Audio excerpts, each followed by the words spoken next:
So good morning, good morning. Good morning. How are you? Yeah, very good. Yeah. Okay. Well, you had quite a lot that you filled out. I was looking at your Yeah. form. Yeah. Yeah. So it was really an interesting time because the um the gift that I gave that lady, what turned out when I went on the monitor and like when I cleaned the apartments, so she really let me down, but that's all right. Hmm. So they've come back in to stay, and I'm just stepping up my um, expectations and following through. Like she's not supposed to be having her partner stay, and she hasn't been honouring that. Hmm. And then she said that he was there last night, and so he offered to pay. So I requested $20 a night from him. It's only a small amount, but it's just like you're not just going to abuse the system. Hmm. And I can just donate that $20 to charity of some sort. But I just didn't want him to think he can just crash in there for nothing. So we'll see how we go. Yeah. It's just, I think when people have a certain value system and they're stepping into something that's got a contrary value system, it takes a while for them to make whether they're going to make the change or not. But that's what I was meaning about meeting people where they're at. For me, even in the coaching business, it's really, really important to have no judgment whatsoever. Hmm. That's what I really wanted to work on, is the no judgment thing, Hmm. Hmm. Okay. Okay. because that can be felt. Hmm. Yeah. Yeah. Yeah. Hmm. Mm. And that's one thing I notice with you, is you seem so pure and free of judgment. Hmm. Thank you. Mm. So I was wondering, do you, what are the practices that you do? Do you ever find yourself going into that state of judgment? Wow. Okay. So we're just jumping right in. Yeah, And yeah. so thank you for that and that recognition. And your Mm, question was, there were two questions in that, which was, mm, do I ever find myself in that? And mm-hmm, I am human, yes, in this mm, human body. And so yes, I do find myself in that. And then your second question was, well, what practices do I mm-hmm, have in place to help with that? mm, And to answer your question, the consistency of meditation, I know I've talked to you yeah, about that, yeah. practicing Qigong, which is, Ah, right. That's the thing. I practice Yeah. Qigong, and there's something that I do when, and this is important because I'm actually learning, I love sharing what I'm learning too, Mm-hmm, when mm-hmm, there's an expansion, mm-hmm, meaning when my consciousness has kind of absorbed new information that's higher consciousness, then it's ready for more. And I mm-hmm, can tell when I'm ready for more, and the ways that I fill that bucket is through inspiration. So I might look for a new book. I might go find some inspiration on YouTube. I might, kind of look for what's that, an audio recording or something that then expands my mind to keep me in a pure state. So that, hopefully that answers your question. mm. Yeah. Yeah. Yes. And Because I was just checking out some YouTube of the guy Holden, the Qigong teacher. Can't remember his name. Holden? okay. Somebody Holden? You don't know that man? Not familiar No. with it. Um, and he has some really good YouTube exercises he's very good in the way he has the photography and exercise, and just the one where you slap around each side just to Mm, wake yourself up. It's such a lovely thing to do. And then the opening heart one. is really good. Mm. So I've been curious about qigong for many years, and I just thought, well, that's a simple. I could give myself the 15 minutes of that after my meditation, so I was playing with that. That would be good. Yeah. So Yes. who do you follow with qigong? Well, now it's actually my handsome other half, my husband, because we Oh, had a teacher. We both had a teacher that, mm, well, I trained with him for at least 25 years. mm, He transitioned earlier this year, but we both trained with him. And so now my husband is the one that teaches classes. And so I'll try to slip into wow, class when I can. Yeah. that's good. Yeah. So, and all your, that's a huge dedication. 25 years of involvement with qigong. Yeah. Mm, Yes. Yes. mm, Yeah. Yes. And so for you, what I recognized when I was looking at your completed form is the mhm. use of technology. Yeah. Yeah, the technology for breathing, the technology for being non-judgmental. Mm, Yeah. mm, So let's talk about what's going on. mm. So I was drawn to the exploring the qigong in a more um, consistent manner. So that was one thing I felt would be a really good technology for actually having a practice, because as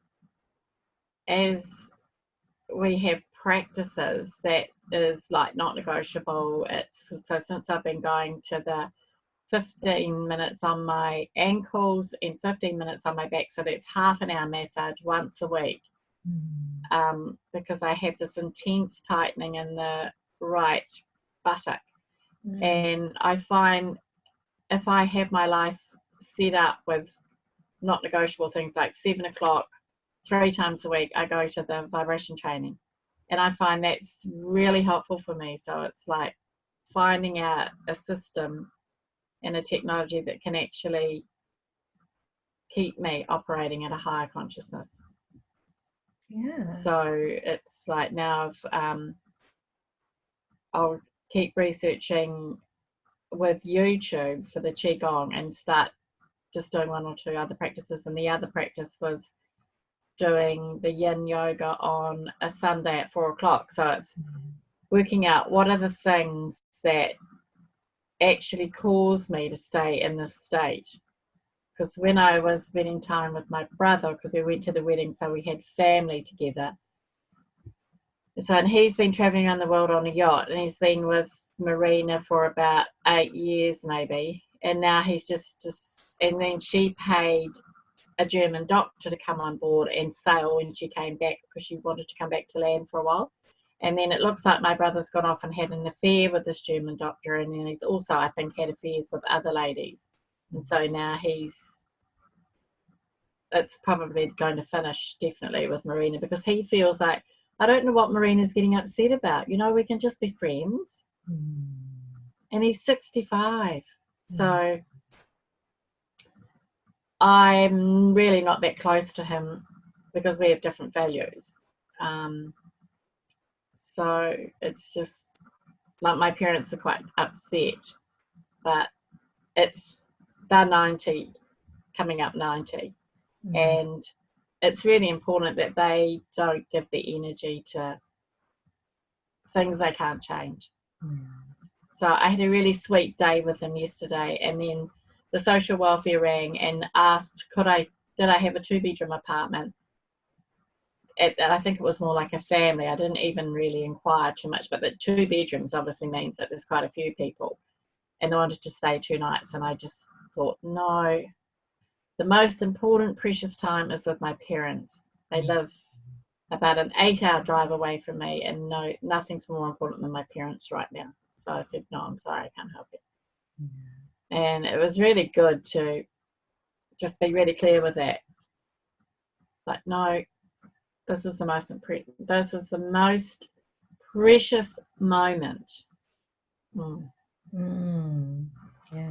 So I spent the whole day right up to about 8:15. I took them around to see all my children's projects, and they had lunch from my daughter's wellness bar, and then we had lunch together in the evening. Mum likes Thai food, so I bought that. We had it in their little camper van. I've got a camper van. They had it at the beach, so it was really good to just get that making that choice based on like this. There is nothing more important than this moment with my parents.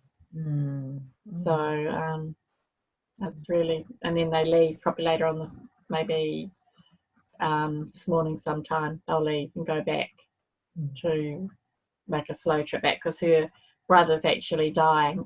They're going to all these people's funerals and they're still alive. Yeah.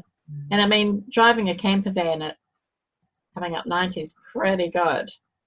Oh, definitely. That's more than pretty good. Yeah. So they're really quite gorgeous, vibrant people. Dad's been really sick for quite a while, but now he's just got a new spark of life. He likes to have something to look forward to, like the wedding, coming down to the wedding, and I just think it's amazing that he's driving this camper van. That is, yeah.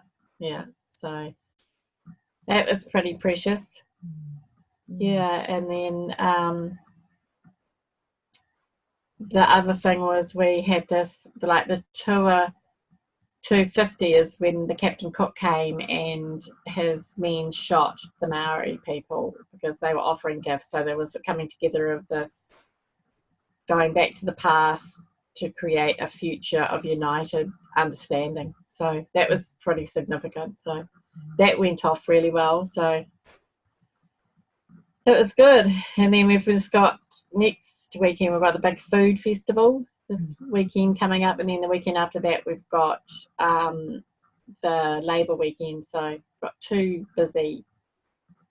So I'm getting these systems where I go through all my bookings and I make sure that I've communicated with the guests before they come. So I've got that going pretty good, but it's still a lot of work. So I would really like to get grounded with Catherine. That's my dream and my book, but it's when I've got the accommodation, it's pretty busy trying to actually focus on that. So I'm starting to save up now intentionally and not spending any more money on. I think I've got maybe one more payment for Roger Hamilton, and then thank goodness that will be done, because that was a really huge amount of money to spend. And I've got so many programs that I can go back, like even Christian Nicholson's, to go back and say, well, this week I'm going to focus on this insight and I'm going to take this action. So that's where that's at. Okay. But it's good to not have that out of control sense that I'm looking for this one thing that's going to make me feel good enough. I don't have that anymore. So it's really good to not have that. Yeah, so that's a big change. Yeah, I can see it on your face. You're like, yeah. Yeah. That is a really big change. Yeah. So that will all help everything slot into place. Yeah, it's like having all the ingredients now, and now you get to cook, you get to pull it out, and when you need something else, you have it available to you. Yes, yeah. So I think that like the get grounded thing, I'm actually integrating that into my being so that I'm actually using the technology myself and having it as part of my whole being so that I can teach it. So as I get new insights and apply it and live it, then it creates a power of its own. So that's what I seem to be doing more at the moment, rather than trying to go off and create the courses, because I've got, it's quite challenging with all the accommodation things. to actually go off on that tangent as well. Mm-hmm. But then I want to have something established so that when I do whatever happens in Marina View, I've got this to fall back on. So maybe I could just plan one workshop, or I don't know how I could plan it. It's working out. Seems like surely I could do 1 hour a week in teaching, but there's something about not being valued in your own hometown. I don't know what that's about. Do you find that or no? Well, let's stay with that just for a moment. And not feeling valued or being valued in your own hometown. Yeah. I know that's a common statement from a lot of people, and I've seen it. Even say, for example, Robert Kiyosaki, who wasn't valued in America, he came out to New Zealand. We loved him for years and years and years, and now he's really valued in America. But he wasn't valued in America when he first stepped out. Yeah, and how does this relate to you? Where is it coming up for you? It relates to me like people, I guess there's a fear of people not honouring what I have to give based on the fact that I went bankrupt and all of that. Yeah. Okay, yeah. So when that comes up, because it's coming up in you, what's a way for you to look at that? I could just go back to that I'm deeply loved and all as well. I can just breathe that in and out. That's one thing that I can do. Okay. But it's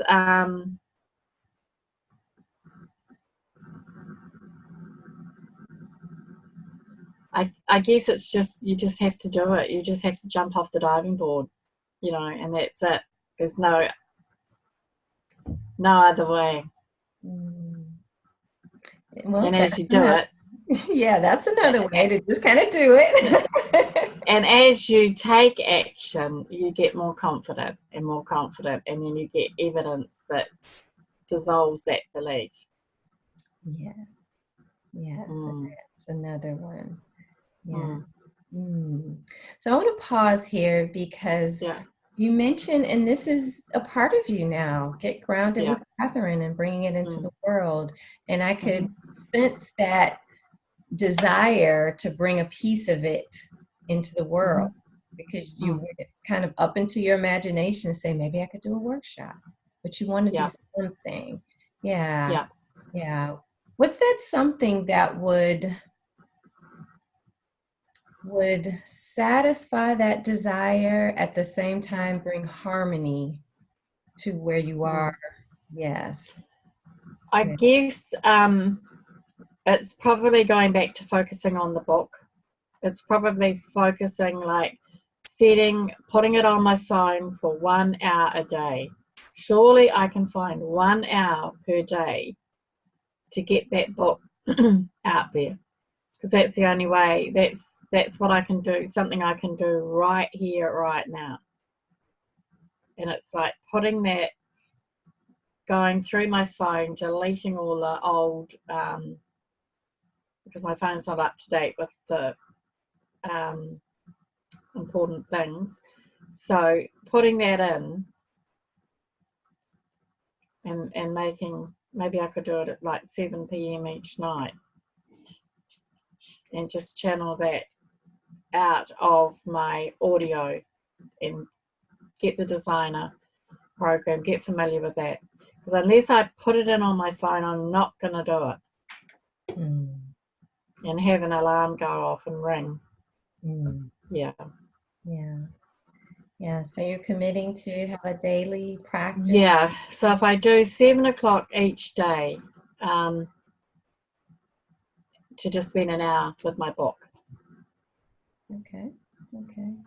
And there's a new resource that I heard about maybe within this last week. I have not checked it out myself yet, but I Okay. believe it's called, and I'll make sure, I believe it's called Timmy, Temi. And the purpose of it is that you can record a video and send it off to Timmy for like 10 cents and it will transcribe it for you. Oh, really? Yes. And I think there's Okay. another one. I'll find out what the other one is. I think it's $1 a minute. With Timmy, you do have to make sure you go back because of misspellings.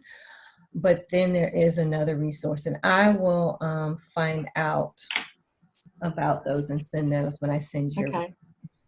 But yeah, Yeah, that'd be good. that might really help with you being able to say, well, you don't have to type it all out yourself, or Yeah. Yeah. you can be free to express yourself and then Mm. have the transcribed version of it.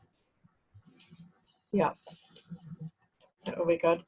So I think that would be that would definitely be the first step to getting the Get Grounded with Catherine, getting something that I've got that's tangible that I could offer as a gift. And then the other, Olivia's expanding her business, so she's got really good yoga teachers. I think there's someone who's done a bit of qigong in there as well. So it's partnering and having the conversations with her team, because the mother-daughter thing was always getting in the way a wee bit of me partnering with Olivia. But now she's got 4 other people in there, so that makes a big difference. I don't know what it is about the mother-daughter thing, but just to give you an example, so the recreation area is leaking really badly, and the Body Corp is not doing anything about the roof leaking because they do need to do major things. And I just can't understand that thinking, because it's been a year now and they've done nothing, and the water is leaking through the roof, and it's just about to it's going in all the electrical wiring, and the water's sagging so badly in the jib that it's about to fall down. The roof is about to fall down. And I did explain it to Olivia, and I said, it's not up to your standard that you're demonstrating. It's an insult for the people to come to this place. I'm embarrassed. And the sauna had broken, and it was like just under $1,000 to get it repaired. I said, please don't get the sauna repaired. Please get a sauna and put it down in your own area. But she went and got it repaired. And yesterday it was pouring with rain. I went with one of her staff to turn it on. I said, I'm very concerned about this. And I said, I am shocked that Olivia's wasted $1,000.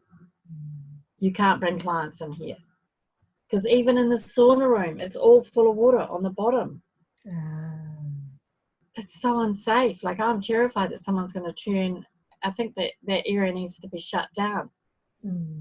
So we'll see how we go with the other girl, whether she can access Olivia.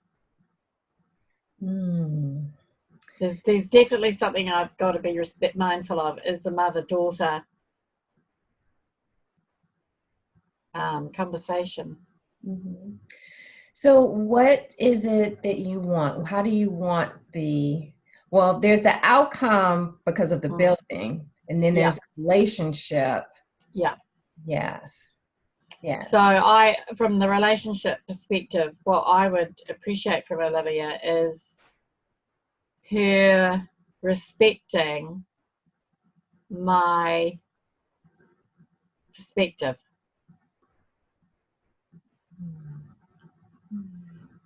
And maybe I taught her not to respect other people's perspectives. I have no idea. Maybe I didn't respect other people's perspectives. Maybe I modeled that. Whatever. I don't know. So I could wait for the right opportunity to have a conversation to explore that with her. What is it about this? I'm curious to know. So it would be useful to have that conversation with Olivia, because she does such a brilliant job of her business. She has very, very wealthy clients, and she's done a really great job with her business. And I'm so confused as to why she would have done what she's done. I think what I could do is I could take her to, I said, Olivia, I'd like you to come with me. I want to discuss something really, really important with you. Come and have a look at this. It's not aligned with what you've got to offer your clients. I'm insulted that any of your clients would come into this space. It's insulting. So I do need to take her to the sauna.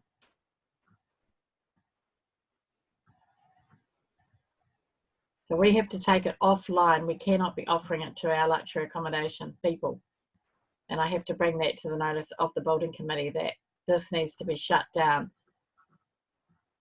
But I didn't want to shut it because I know if I took photos of it and sent it to the building committee, they'll shut it down.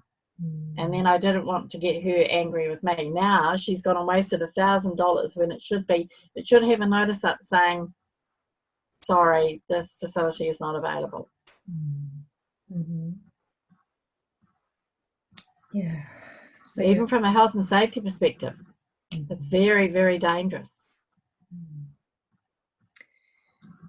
And so it seems like you're in this place where, depending on, the action, the impact of the action that you would take, and that's why having the conversation with her. Yeah. So I'll have a conversation with her, take her to the sauna, tell her what I feel my responsibility is, take the latest photos of what's happening in this place, send it off to the building committee, and request that it is locked. It's an unsafe area. We need to lock the door.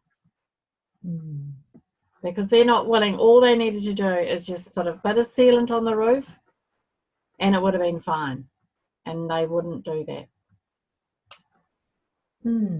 So that seems like the piece there. You said they wouldn't do that. So the action, there was an action to be taken, but it hasn't been taken yet. Because they're going to have to pull the roof off and do the repairs, and they're not really willing to. Yeah. So, and it's just like many parts of the building are leaking, such as even the garden area that needed those shrubs removed and the membrane replaced, but they're not willing to do that when they're going to redo a lot of the building. So they don't really, yeah.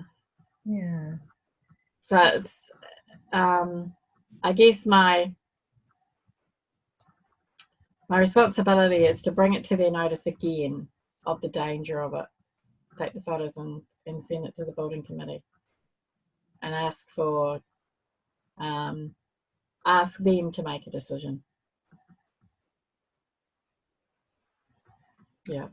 Yeah. And when you sit with that, how does that feel for you? I feel, out of respect to what Olivia's already done and gone and spent the money on the sauna, and I said I didn't think it was a good investment, I'll need to take her to the area and say I'm going to be sending photographs to the building committee, and there's a very strong possibility they want to shut this area down. And what do you think her response might be? I think she'll be really angry, probably, because she spent $1,000 and her clients want to use the sauna. But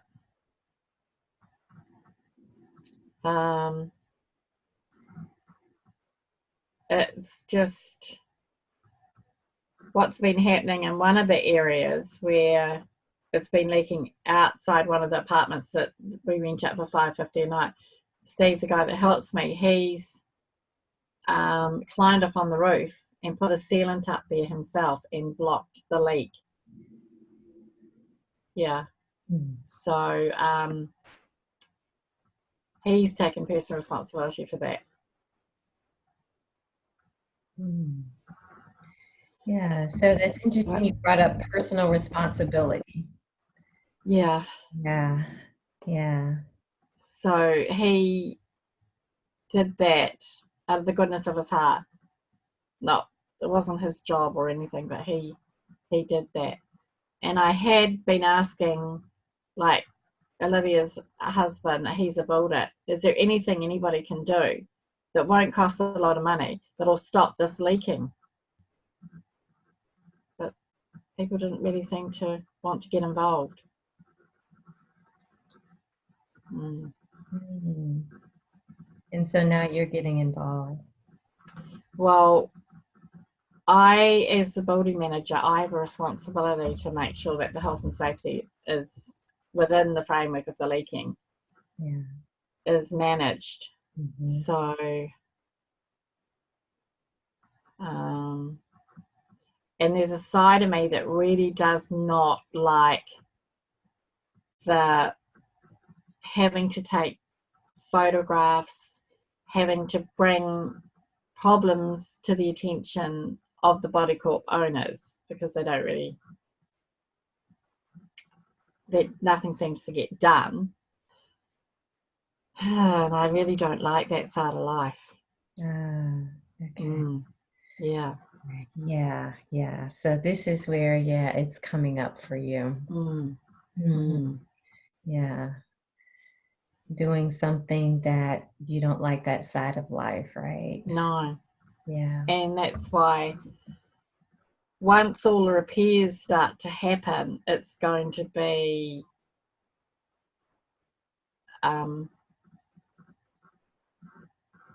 there's going to be a lot of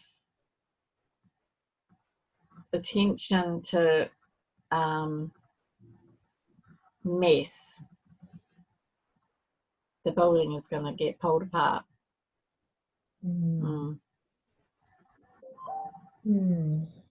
And so this is a place here around your values, and having some ways for you to move through this.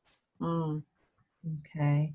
So what's coming up for me is to share with you. I was an auditor. I don't know if I ever mentioned that, but I was an auditor. Oh, your auditor, yeah. Yeah, I was. Yeah. I started my career in audit. Yeah. And a lot of, people have a perception of an auditor. And there were things that I had to basically write businesses up for that were out of standard, right? I had standards that we had to follow. One of the ways that I was able to stay within my values was the benefit of what I was doing, and highlighting that even though there were standards that they were not following, that meant that they were going to get better as a result of this. It meant that the stakeholders, the stockholders, the customers were going to get a better experience with this business following standards. So whenever I had to write something up or even go back and have a conversation with them, I started with that. Not with what was going wrong or where they weren't meeting the standards, but first talking about the excellence first. Talking about what would help them win, what would make them better. So I wanted to share that with you because of what you value. And that there are challenges, as you mentioned, that part of that business that, brings that up. So in 5 minutes, it says Zoom is going to shut down and we'll have to dial back in. Okay. So when it does, we'll just do that. So what did you get from that? Yeah, so what came up for me was there was a fire alarm went off, and I had to check that all the people had left the building. And I found that my daughter Olivia and some of her team had not left the building. So I said to her, it's really, really essential that when the fire alarm requests you leave the building, you leave the building.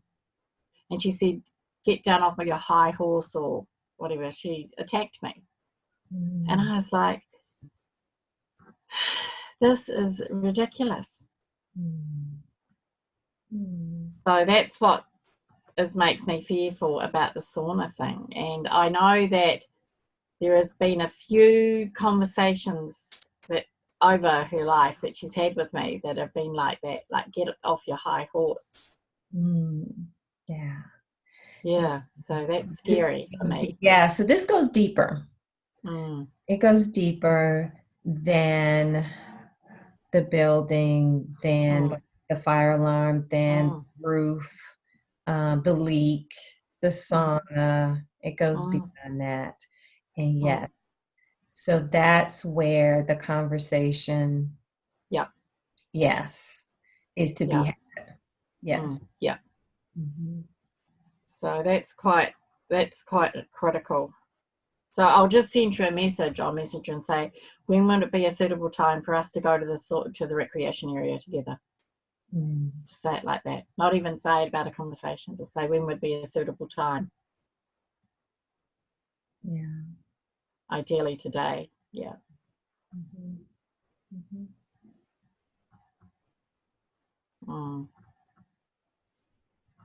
And see what comes up from that. And then take that step. Take one step at a time. Yes. I think that's the other thing in this whole building thing, is to just take one step at a time. So have that one conversation, then take the photographs in her presence. I need to take these photographs. I need to send them to the building committee, and we'll see what the building committee says they're going to do. Yeah. They'll make the decision. That it's out of my control. Yeah, you're sticking to the facts, not adding anything to it, not adding any story to it. You know what's going to happen. You're not creating anything to happen. Just to stick with the current moment.